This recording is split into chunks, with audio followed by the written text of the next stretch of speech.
Welcome to the Blue Collar Wealth Club podcast. I am one of your hosts, Jerry Garcia. And I'm your other host, Sheena White. Today we want to talk a little bit about financial forecasting, really planning out your next year's worth of financing and budgets to ensure that you make it through the entire year as unscathed as possible.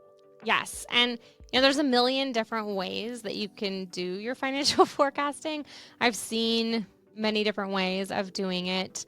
I actually like to create two different forecasts. Your break-even point.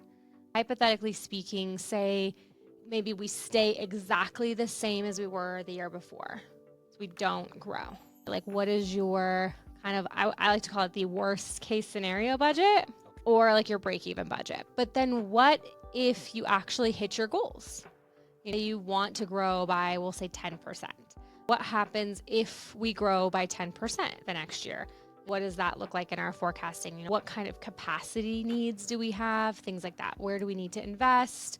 All of that sort of stuff. And just really planning out that next year in both of those. So that way if things don't go the way we want, are we going to be able to make it?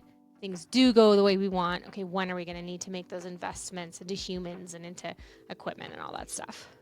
Okay, so you're saying worst case scenario as far as your planning goes is nothing downturns. Yeah, basically if you just do the same thing again, right? Just rinse and repeat. How can we be better at it the second year? So trying to improve upon the status quo, right? Mm-hmm. This is exactly what we did last year. We can do the same exact jobs, the same exact revenue, but how do we at least get better in doing that? Maybe this year in order to create that work, you had to buy a new piece of equipment. So then the next year to do the same thing, you don't have to buy more equipment, right? Because you already own it. So then you would be able to recapture some of that margin. Maybe you can recognize that you're buying a lot of a product, so then you can negotiate with your supplier. Maybe you can buy that product at a better rate. So thinking about what are the ways you can do the exact same thing you already have been doing, but just doing it percentages better. And making it so that you're able to profit more off of that same exact status quo. Exactly, yeah. Well, that's actually a great, because I think I have a better understanding of what you're saying now. This goes back to a story that you told me before where, 1 year to the next, you guys did about the same amount of revenue, but you were able to turn around what was very minimally profitable the year before and turn that into something that was much more livable. That was the year I went from 4% profit to 24% profit. We literally were flat when it came to our revenue because originally, I'd gone to my now ex and I was like, hey, we need to do more next year. We need to sell more. And he was like, nope, I'm not working harder and I'm not working more. You need to figure it out. At the time, I thought that was like the jerkiest thing in the world to say. Like, it was kind of jerky. But you know what? Honestly, looking back on it, his jerkiness was a blessing because it made me think outside the box, right? Because so many times I see entrepreneurs, they just want to grow. They think that growth is the answer to all ills. And I hear this all the time, sales cures everything. Not really. I disagree. Sales cures a lot, but sales also masks a lot. And so I don't think it's actually curing anything. I think it's just the placebo effect almost. You forget that a lot of these issues are still there. And we can look at our budget and say, okay, we're going to keep our revenue flat. How do we change everything else in it and be better with that same revenue? Well, in a lot of ways, that's actually the better approach. It may not have seemed like it at the time. Yeah. But figuring out how to maximize your margins based on what you're already doing is a great, that's, I think, where you usually recommend people start, right? Let's take what you're doing now and find out how to profit more off of the work that you're already doing before we attempt to scale that, because really you're just scaling pennies to get to that dollar. And it takes a lot more work. It really made me think outside the box. And I did negotiate with my suppliers and buy our product better. I did start looking at our individual things that we were selling and said, okay, how much money are we making per square foot on these different things? And how do I market the things that are making us a ton of money? And how do I just fill in with the things that maybe were break even or not making us money? Because why am I going to spend more money to get more of that business that's not really profitable? It's great filler work to keep us busy. It's not going to be something that is like a money maker. So I'm not going to go out and push that business. I'm going to push the money makers. Yeah, I know we've talked about that with other people sometimes they like doing a specific type of work, but that type of work may not be the most profitable, and in some cases may actually cost them money. Yeah. But it's like more passion projects for them, right? Like they don't like doing the run-of-the-mill type of work that brings in cheap oil changes and then sell you on the filters, the windshield wipers, all that good stuff. They will sell you on all of that stuff every time. And that's what they do, but that's how they make their money. They're bringing in, talked about a past client of yours who had a passion for doing these really extravagant outdoor spaces, but in the long run, those actually made them way less money and took a lot more effort and complication. Well, and they had so many go backs. There was a lot of issues there. To me, it's always like, okay, everybody wants the home run, right? The home run sounds fantastic, but how do you get more home runs? You just have to get those at bats. Right. And sometimes it's just focusing on the small wins. It's focusing on the, just get to first base. Well, and that's what we did. Not more runs. Just okay, yeah. Well, yeah, I mean, talking about the Moneyball approach, right? That's exactly what they did in the movie Moneyball, which is based on the Oakland Athletics. But yeah, talking about like it's less about home runs. We're not trying to get one person to replicate all these runs. We're trying to get more people who get on base more often, and that's what you're talking about. Take these things, grind out the money, and then you could take those big swings at the jobs that you want. So you could take the pictures up for the catalogs you want to advertise in, or for your marketing for your website, or social media, or whatever you do. Those nice pictures from those big jobs are great, but really where you're making all your money is on that run-of-the-mill deck. I mean, just the thing that you can just repeat over and over and over, that's going to be where you make your money. And so really focusing on that, how do we maximize those jobs in our forecasting? And then if we have that run-of-the-mill job, we're probably using the same product over and over and over again. So then let's go to our supplier and let's negotiate with them and get a good rate on this product we're using over and over and over again. Right. And we can do a whole episode, I think, at some point, and we probably will, about negotiating with suppliers. Oh, yes. And why you do that and the benefits of it. But yeah, that's an excellent point. You're using the same materials for the same types of jobs that you're doing most often, and you say, look, we will agree to buy X amount of this from you over the course of the year, but we want a cheaper price on it, and we'll use you as our main supplier for that particular need. Okay, so that's our first projection, right? Is how do we take the exact same thing and be better? Because I would much rather scale from a place of profitability than a place of lean, of like low profits, because it's so much more work. So then once you have that, you can take that as a framework and say, okay, now if we do add on that growth that we want, 10%, 15%, you want to pick whatever your 20-mile race is, or 20-mile march, sorry, not race. So of course, the book I talk about all the time, Great by Choice, by Jim Collins, he talks about the South Pole trip. There's two people that went out, they were going to get to the South Pole. And one, the English guy and his team, they were going to go as far as they could go on the nice days, and they were going to just hunker down on the bad days. And I think the guy was Swedish. Do not quote me on that if that is not. But he was like, no, every single day, what rain nor shine, whatever the weather is, I don't care. We're going 20 miles. And then no more, no less. We're just going to do that because we don't, on good days, we don't want to get overtired. We don't want to hurt the crew. But on bad days, we want to push through.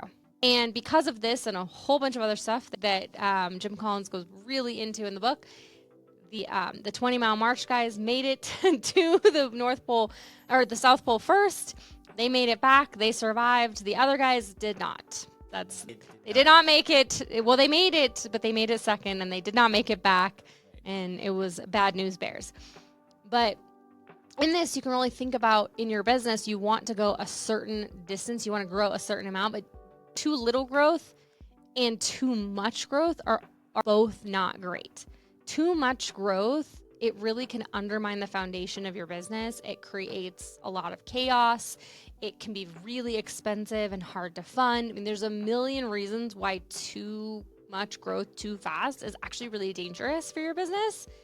And so if you want to grow a really great foundation in your business, you just want to pick that 20-mile march and you just want to go with it. And you don't want to go too fast, but you don't want to go too slow. You just want to be consistent. Like in every single business, I think they always tell you consistency is key.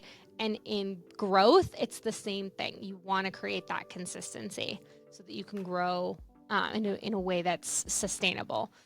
So once in our projection, we add that in, we say, okay, this is how much we're going to grow. And then we can look at things and say, okay, where are break points? Where do we maybe need to create capacity? Because no matter what you're doing, you're going to need more humans as you grow, and you're going to need more equipment. You're going to need more, maybe you need more space to actually be in. Maybe once you get that next piece of equipment, you have nowhere to put it. So now we have to move to a new space. So you really want to think about those things and think about the cost of them, and then see, okay, can I even afford that this coming year? Like, what is that going to look like? And really being proactive and looking ahead to all those little nuances in your projection for, okay, how do we even achieve this dollar mark? Right. Then getting to $1 million, you got to redo some things. Then 2 million, then 5 million, then 10 million. 10 million is a huge break point. And people will kind of like just like circle around, right? Like where they're like bumping up against it, because breaking through is you have to restructure basically your entire organization and every single system that you have, because what worked at 5 million does not work at 10 million to the same extent. Like you have to redo all your systems, all your processes to be streamlined. And then the same at 15 and 20 million. Like it's always that new level. You have to redo things. You really have to look at your finances and say, okay, how are we redoing things? How are we going to fund those, those kind of reworking everything? Sure. And I think that's the challenge, right?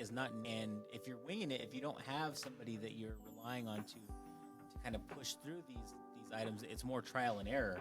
And by the time you've reached 5 million as a company, it's so frustrating to not understand why you can't hit that next level doing the same things you've been doing that made you so successful. When you feel stuck, right? Because you're like, okay, all the things, because you just think more, right? Like even we were looking at a business and to buy, and the owner was like, oh, well, you just do more Google ads. It's like, well, yeah, but you reach a break point with each thing. Sometimes more is just more, but it doesn't always perform the same. Every single thing reaches a certain break point, and then it's not the same as, 50 cents in, $2 out. Like it gets to the point where it's, 50 cents in, 75 cents out. So you have to know where those break points are, and you really have to look at your data and analyze it and say, okay, have we hit that? Are we near? What are we going to do once we do? And really think outside the box in your growth.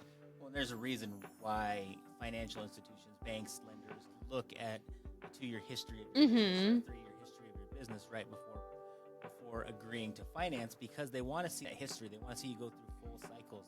They want to see what those growth periods look like, where the plateaus are, and see kind of where you're approaching maybe another one of those. And they don't want to catch you right as you're at the peak, knowing that you're not going to have that additional growth that you're going to need to pay them back. Yeah. So there's a reason why the history plays a big role in what types of terms, or if you even get terms for financing. It's because all of that is important. Well, and they want to make sure, that would break past the barriers, right? And also in looking at lending, especially the SBA, they want a month over month, 12-month forecast, but they also want an additional 2 years, sometimes 3 years after that as a forecast. Like, where are you going? And they want a plan to see how you're going to achieve that. Like, it's just not just numbers on a page. It's like, hey, okay, here's our projections, and here's how we're going to hit those projections. Here's the reasons we think we maybe not, and the reasons we think we're going to. And they really want to see that you've thought about it, and that you're going to take their money and be good stewards of it going forward and actually get the returns you say you're going to. That's why financial forecasting is important. I mean, not only for trying to get lending, but if you have the ability to do that, to forecast and to really think through and plan out your next 12 months, it does make it easier, because if you've been doing this on a regular basis, they can see, and you can easily project that plan to them to say, hey, here's what I see. Here's where I see our barriers are. Here's how I think we can get through that with your help with this money. Here's how we're going to reach that next level. Once we reach that level, here's the next plan. And if you can show them your past projections and that you hit them, that shows them that you have done this in the past. If you can show someone, okay, here's our path for the future, and here was our past path, and we already hit that, that's going to make a buyer so much more confident in purchasing your company that not only do you have a path for them to make money once they buy it, pulling this out your butt, like you really have thought of this like a real thing. We have this path, we're on this way, here's our KPIs, here's here's all these things that we have in place that's really plug and play for that next buyer or that SBA lender, whomever is looking at your business and gonna pony up some cash to put down on it. Well, that's how you get those additional multiples. We are doing a lot of work in the business. If the person taking over is really just being handed the business, like, hey, built a great foundation, but it's up to you from here on out. If you're able to say, hey, look, we built this out, it's pretty much plug and play at this point, but on top of that, we also have your next 12, 24, 36-month projections and what you need to do to get there. Well, that 2.5 multiple becomes a 4 or a 5 multiple, which is how you really increase the value of your company when you have a buyer who's like, this is great. Like, there's still so much growth available here. And not only that, there's a roadmap.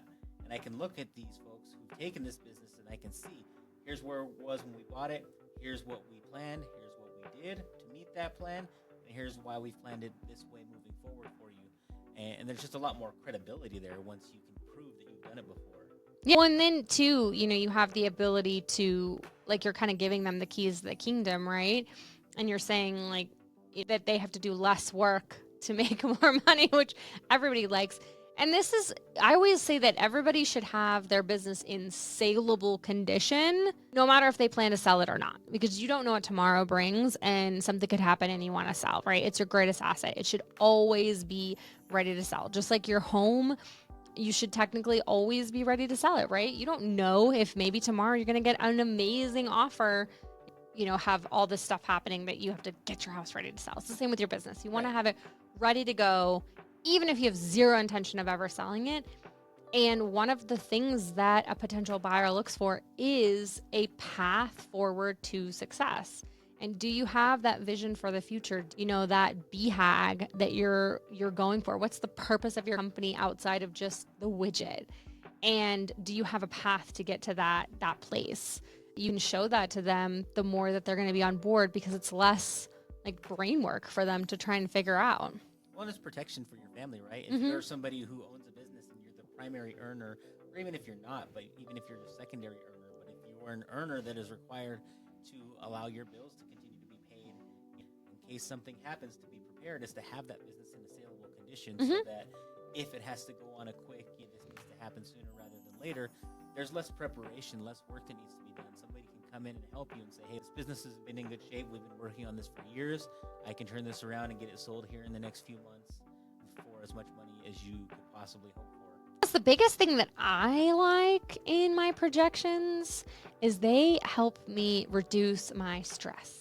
Because he knows I'm still stressed out all the time. But it helps me reduce my stress, right? Because I can look at that and be like, okay, here's my best case scenario. If I hit all my things, and if I land anywhere in between, everything's still golden, and I can really get comfort in that, because sometimes being a business owner, it can be so stressful, right? So much is on you, especially if you have employees. And I remember, we had some crazy times and I had like 15 employees, and I'm like, oh, like, it felt like the weight of the world was on my shoulders, because it wasn't just my family, but it was 15 other families that really relied upon me to make sure they were eating.